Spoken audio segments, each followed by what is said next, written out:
ഉച്ചയ്ക്ക് ചോറ് കഴിക്കാൻ വേണ്ടിയിട്ട് വീട്ടിൽ വന്ന ഞാനാണ്. അപ്പോഴാണ് ദേണ്ട ഇരിക്കുന്നത് ചക്ക. ഇന്നലെ അരുൺചേട്ടൻ കൊണ്ടുവന്നതാണെന്നാണ് അമ്മ പറഞ്ഞത്. എനിക്ക് തോന്നുന്നു അരുൺചേട്ടൻ്റെ വീട്ടിൽ നിന്നായിരിക്കും. അവരുടെ വീട്ടിൽ ചക്കയൊക്കെ ഉണ്ട്. അപ്പം അവിടെ നിന്ന് കൊണ്ടുവന്നതാവാനാണ് ചാൻസ് കൂടുതലും. അപ്പോൾ എന്തായാലും ഇന്നലെ അവർ കുറച്ച് മുറിച്ച് കഴിച്ചിട്ടുണ്ടായിരുന്നു കേട്ടോ.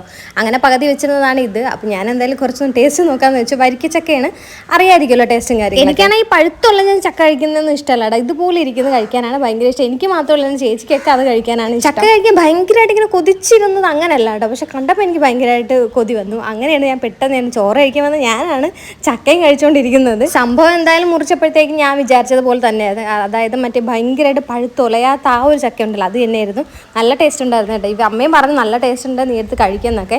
അങ്ങനെയാണ് ഞാൻ വിചാരിച്ചത് എന്തായാലും കഴിച്ചൊന്ന് ട്രൈ ചെയ്യാമെന്ന്. അപ്പോൾ ഞാൻ പിന്നെ ഇരുന്ന് ഫുൾ ഇളക്കി കേട്ടോ. ഫുൾ ഇളക്കിയിട്ട് ഒരു പാത്രത്തിലിട്ട് വെച്ചു. അപ്പോൾ അമ്മ അവിടെ മീൻ മുറിക്കുന്നത്. അപ്പോൾ അമ്മയുടെ വേണമെന്ന് ചോദിച്ചപ്പോഴത്തേക്ക് അമ്മ പറഞ്ഞു ഇപ്പം വേണ്ടാന്ന് പറഞ്ഞു.